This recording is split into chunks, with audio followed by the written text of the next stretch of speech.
परमात्मा की सृष्टि में जिस ओर हम दृष्टि करेंगे उस ओर प्रभु की अनंतता का ही बोध होगा।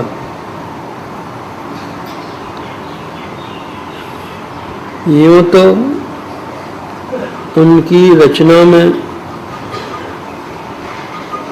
सब एक से एक हैं, देखने की अपनी दृष्टि चाहिए,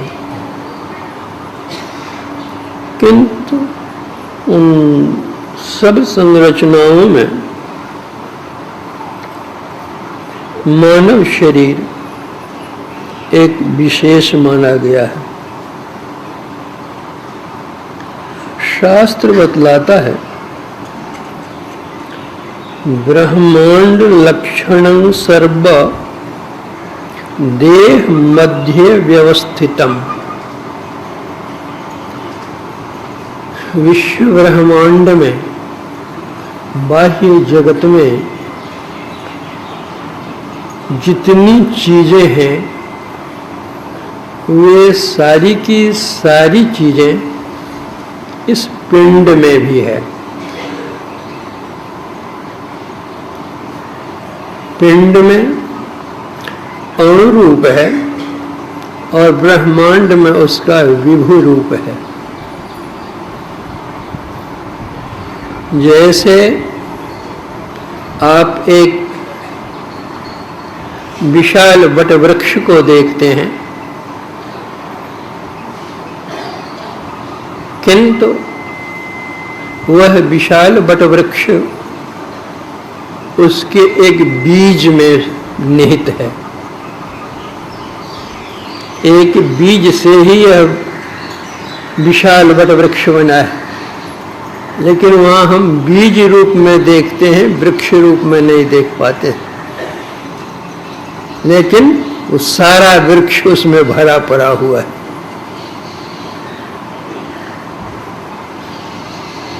जब हम गुरुदेव की वाणी का अध्ययन करते हैं तो उनकी वाणी में भी यही बात आती है, जोई ब्रह्मांड सोई पिंड अंतर कछु अहई नहीं। जो ब्रह्मांड में है वह पिंड में है, जो पिंड है वही ब्रह्मांड है।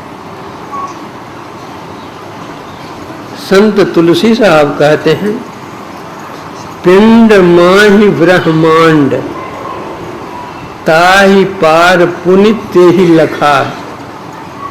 तुलसी तेहि की लार खोल तीन पट भिनी भई। गुरु नानक देव जी महाराज कहते हैं, सागर मही बूंद, बूंद मही सागर, कौन बुझे विधि जाने, उत्भुज चलत आप कर चीणे, आप तत्व पछाणे। ऐसा ज्ञान विचारे कोई, तिसते मुक्ति परम गति होई। सागर मही बूंद, अब बूंद मही सागर। इस बात को कौन जानता है, कौन बूझता है, कौन समझता है?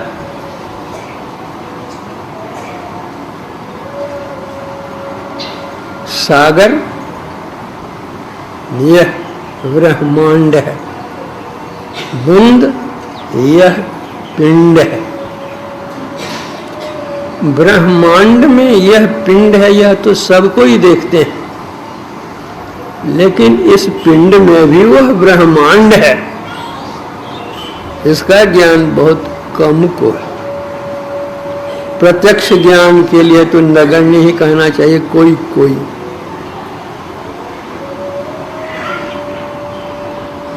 इसी विषय का प्रतिपादन संत कबीर की वाणी में हम पाते हैं,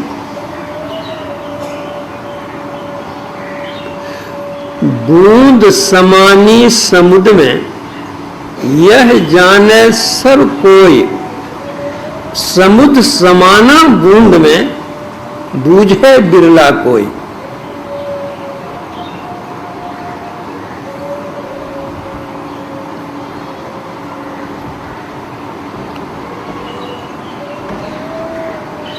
समुद्र में बूंद गिर गई, मिल गई, यह सब कोई देखते हैं, जानते हैं, समझते हैं, यह बोध सबको है। बूंद समानी समुद्र में यह जाने सबको, लेकिन समुद्र समाना बूंद में, उस बूंद में समुद्र समाया हुआ है, बूझे बिरला कोई। उसी तरह विश्व ब्रह्मांड में यह शरीर है, यह तो देखते हैं, सब कोई देखते हैं, जानते हैं, लेकिन इस शरीर में भी सारा ब्रह्मांड भरा हुआ है, सब नहीं जानते।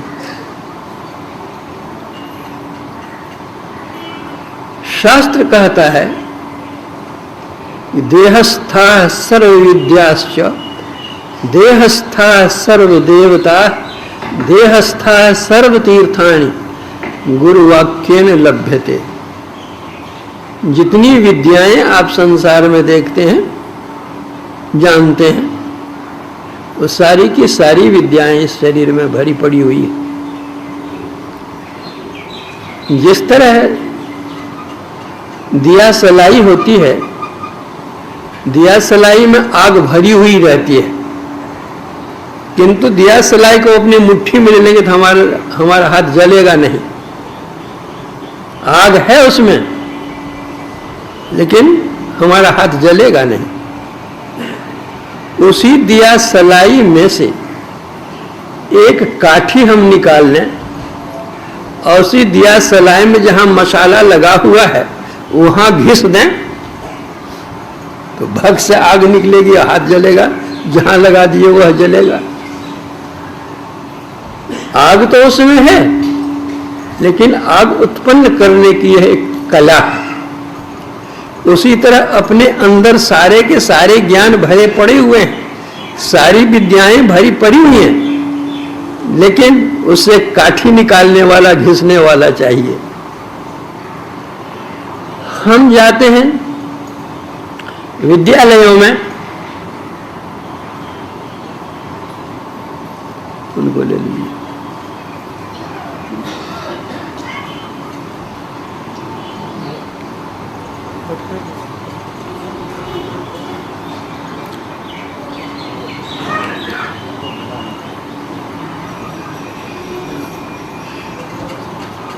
जो आर्ट्स हमें पढ़ना है, साइंस पढ़ना है या कॉमर्स पढ़ना है, तो उस प्रोफेसर के पास हम जाते हैं।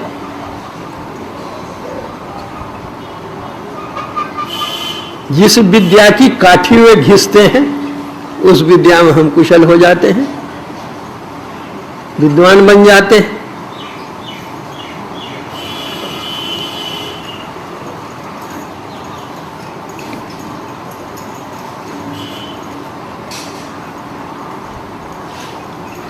देहस्था सर्व देवता, इस देह में सभी देवता निवास करते हैं।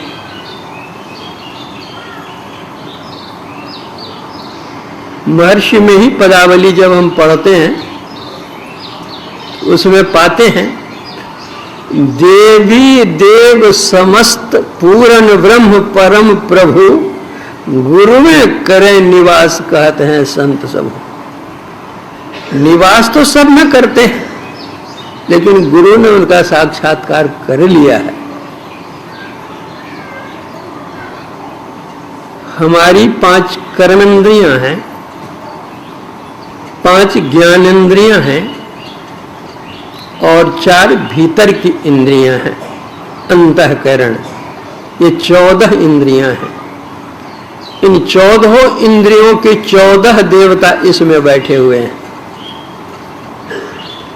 मन के देव चंद्र बुधि ब्रह्मा, वासुदेव चित केरे, अहंकार शिव दिशा करण के, नयन भानु सिर हेरे, रसना वरुण त्वचा के मारुत, नासा अश्विनी जानो, मुख के अग्नि इंद्र हाथन के, देव गुदा जम मानो, लिंग के देव प्रियापति सृजत, चरणन विष्णु विराजय, 14 देव बसत यही तन संग, नित निर्भय होई गाजय।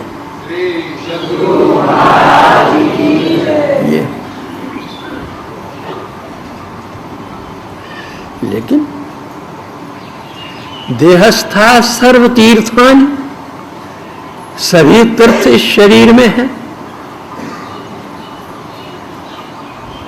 संत पलटू दास जी ने तो कहा कि सातपुरी हम देखिया, देखे चारों धाम, देखे चारों धाम सवन में पत्थर पानी, कर्मन के बस पड़े मुक्त की राह भुलानी, चलत चलत पग थके छीन भई अपनी काया, काम क्रोध नहीं मिटा बैठकर धोतन हाया, ऊपर डाला धोए मैल दिच बीच समानी, पत्थर में गया भूल संत का मरम न जानी, पलटू नाहक पचमुए संतन में है नाम, सातपुरी हम देखिया, देखे चारों धाम।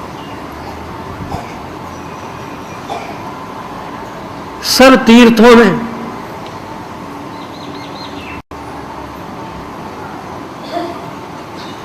सब नदियों में गंगा, जमुना और सरस्वती को विशेष मानते हैं। इन तीनों नदियों का संगम जहां पर है उसको और विशेष मानते हैं। उपनिषद कहता है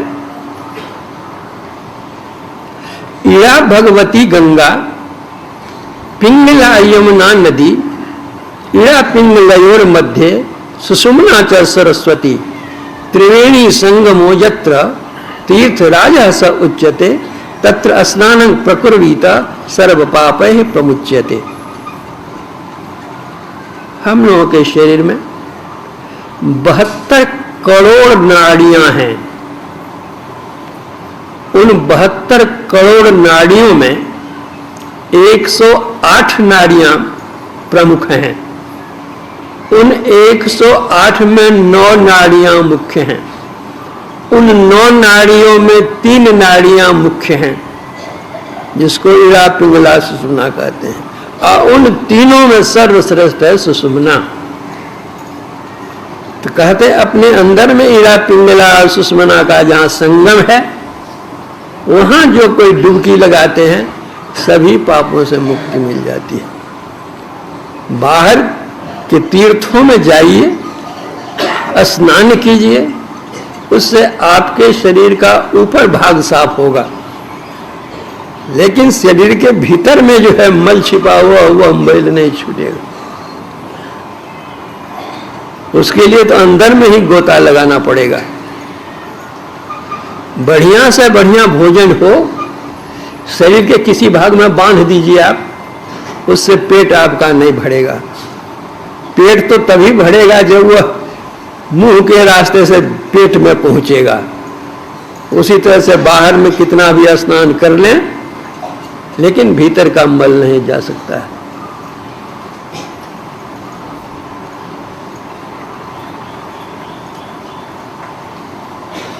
भीतर का मल धोया जाता है सत्संग से। शरीर के ऊपर का जो मल है उसको हम साबुन पानी से धोकर साफ कर सकते हैं। यह ऊपर का साफ हो गया। लेकिन कहीं अगर साबुन का ढेला खा लें तो भीतर भी साफ हो जाएगा।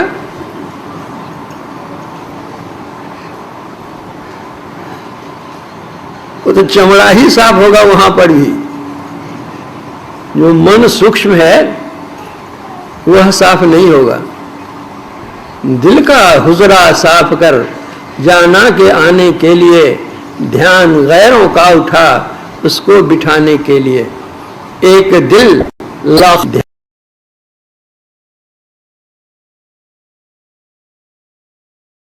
ध्यान गैरों का उठा, गुरु वाक्य न लभ्यते।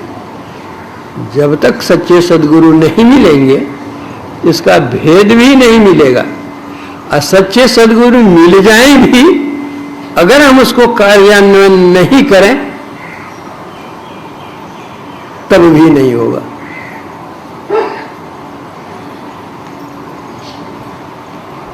करना पड़ेगा कि दाना खाक में मिलकर गुले गुलजार होता है। जो दाना है वह जब मिट्टी में जाता है अपने को वह गलाता है, वह दाना गल जाता है, पच जाता है, सड़ जाता है, तब उससे अंकुर निकलता है।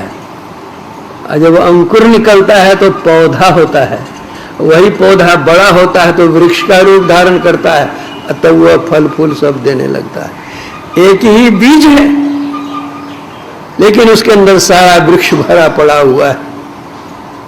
वही बीज वृक्ष को पैदा कर सकता है।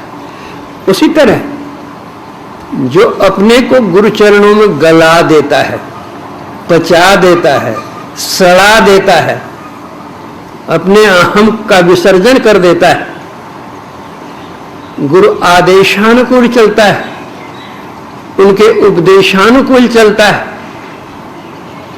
तो जो गुरु के आदेश और उपदेश के परिवेश में अपने को रखता है उसी का भाव क्लेश निःशेष होता है, अन्य का तो पड़ा ही रहता है सब।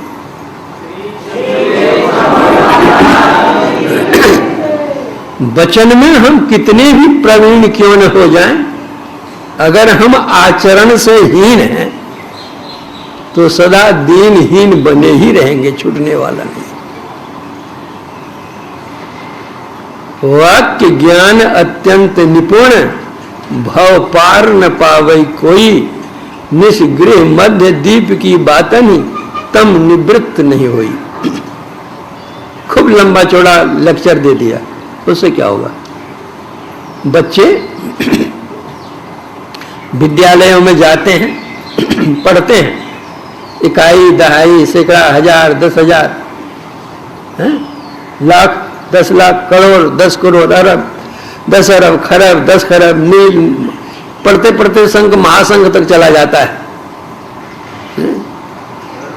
लेकिन उसके हाथ में एक भी पैसा नहीं। भूख लगी तो माँ के पास जाता, पैसा दो। पेंसिल की आवश्यकता पड़ी तो बाप के पास जाता, पेंसिल के लिए पैसा दो, किताब के लिए पैसा दो। अरे अभी तुम अरब खरब क्या पढ़ते थे, सो क्या हो गया? और तो खाली वचन में ही रह गया, हाथ में को कौड़ी नहीं। उस तरह प्रवचन कर दीजिए लंबा लंबा, आचरण नहीं है तो क्या मिलेगा? रसगुल्ला, टिकड़ी, बर्फी, गुलजामुन सब कुछ कह दीजिए, जितने प्रकार के फल हैं, जितने प्रकार के मिष्ठान हैं, जितने प्रकार की खाद्य सामग्री, जितने सब वर्णन कर दीजिए। अब मुंह में एक भी नहीं डालिए, क्या हो? किसी काम का नहीं।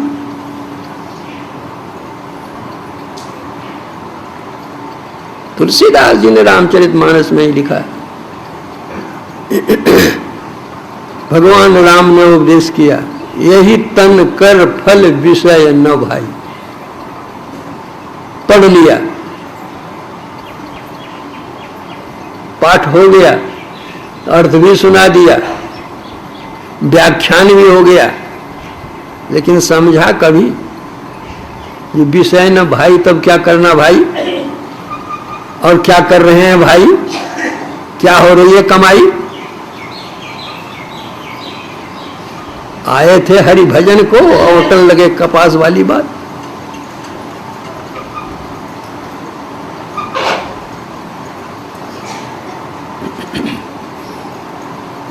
विषय 5 हैं, रूप, रस, गंध, स्पर्श और शब्द। हम लोग जितने व्यवहार करते हैं संसार में, क्या इस 5 से 6 में कहीं गए हैं आज तक? इसी 5 में पड़े हुए हैं।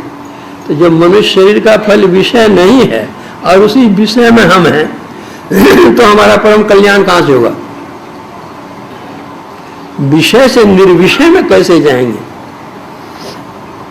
विषय का सहारा लेकर के ही निर्विषय में जाना होगा।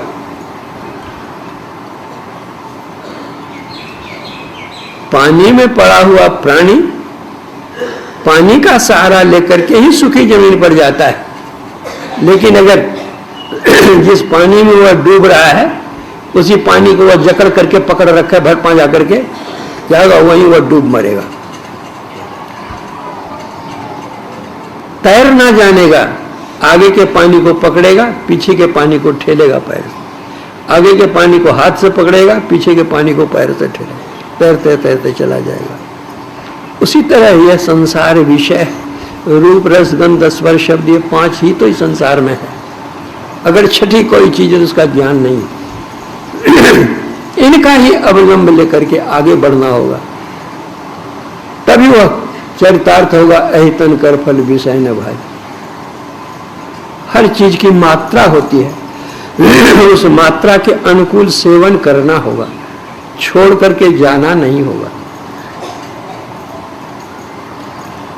स्वामी विवेकानंद किसी समय में खूब लंबा कुर्ता पहनते थे और उस कुर्ते में बहुत सी जेबें रहती थी और उन जेबों में बहुत से कागज रहते थे। जहां बैठ गए मन किताब निकाल लिया, पढ़ ली जहां मन को। तो वैसे ही लंबा कुर्ता पहने हुए चले गए काशी विश्वनाथ जी के दर्शन करने के लिए। विश्वनाथ के दर्शन करके जैसे बाहर निकलते हैं तो वहां बंदर बहुत हैं। तो उन बंदरों ने समझा कि स्वामी जी की जेब में कुछ खाने पीने की चीज है। बंदरों ने पीछा किया, स्वामी जी जा रहे हैं। थोड़ी दूर जाने पर उलट करके देखते हैं तो बंदरों ने पीछा कर लिया। तो ये अपनी डेग लंबी करते हैं, जैसे अपनी डेग लंबी करते थे बंदर सब भी लंबी डेग करते हैं। धीरे धीरे तेज से चलने लगते हैं, बंदर भी सब जितने थे सब तेज से चलने लगते हैं। स्वामी जी ने देखा अब तो ये मानेगा नहीं, तो लगाई दौड़। तो दौड़ लगाई तो बंदरों ने भी दौड़ लगाई। अब जितने अगल बगल के लोग सब तमाशा देख रहे थे, सबने कहा कि स्वामी जी रुक जाओ नहीं तो बंदर काट खाएंगे।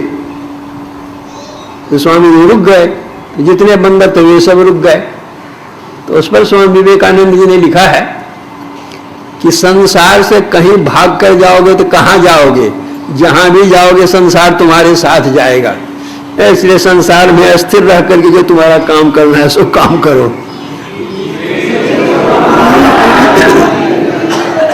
घर के मारे बन गए अब बन तजी बस्ती माए, कह कबीर क्या कीजिए यह मन ठहरे नाए। जिसका मन सम है उसके लिए वन और सदन सम है। जिसका मन असम है उसके लिए वन ही सदन बन जाएगा। और जिसका मन सम है उसके सदन में ही वह वन बना हुआ है, क्योंकि मन वैसा बना हुआ है। तो मन सम कब होगा? जब तक शम की साधना नहीं होगी तब तक मन सम नहीं होगा। इसलिए इस साधना की आवश्यकता है।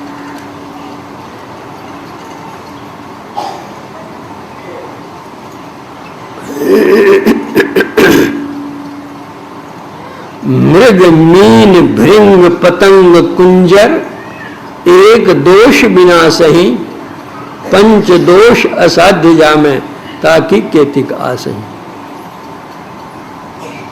एक एक विषय की प्रबलता के कारण एक एक जीव की जान जाती है। मनुष्यों में तो ये पांचों विषय प्रबल है।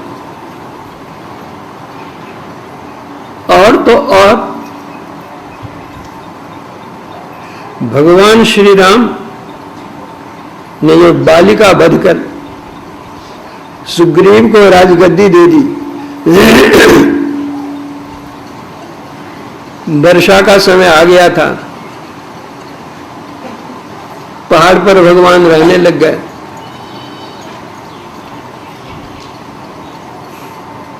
सुग्रीव राज करने लग गया। कहा गया था कि वर्षा के बाद सीता जी की खोज के लिए बंदरों को भेजेंगे। वर्षा विगत शरद ऋतु आई, तात ने सीता की सुधि पाई, भगवान राम ने कहा।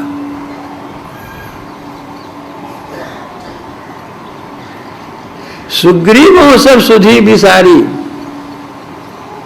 सुग्रीव ने जो कहा था वो भी सुधि विचार दिया, क्योंकि राजपाट धन दौलत नारी सब उसको मिल गई। तो लक्ष्मण से कहा कि जाओ उसको डरा धमका करके ले आओ। लक्ष्मण जी जाते हैं। लक्ष्मण जी तो शेषावतार थे, अपना रूप धारण किया कि अभी एक बाण में ही सारी राजधानी तुम्हारे को जलाकर खत्म कर देंगे तुम्हारे सहित। तुम्हें क्या करार किया था, क्या कर रहे हो? डर के मारे बेचारा कांपने लगा। हनुमान जी ठोस थाम करके सब समझा बुझा करके ले आए यहां। तो भगवान के दर्शन हुए सुग्रीव को, लेकिन फिर क्या सुग्रीव कहता है?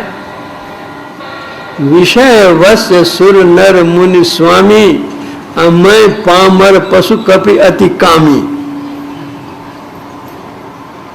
जो भगवान के दर्शन करने के बाद भी अति कामी बना हुआ रह ही गया तो छूटेगा कब?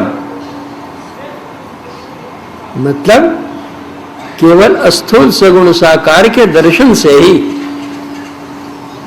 ये जो विकार हैं, काम क्रोध लोभ मोद मद मात्सर्य, ये नहीं छूटते। इसलिए ऐसी क्रिया जान करके उस मार्ग पर चलना होगा जिससे स्थूल सगुण के बाद सूक्ष्म सगुण में जाएं, सूक्ष्म सगुण साकार के बाद सूक्ष्म सगुण निराकार में जाए, सूक्ष्मतर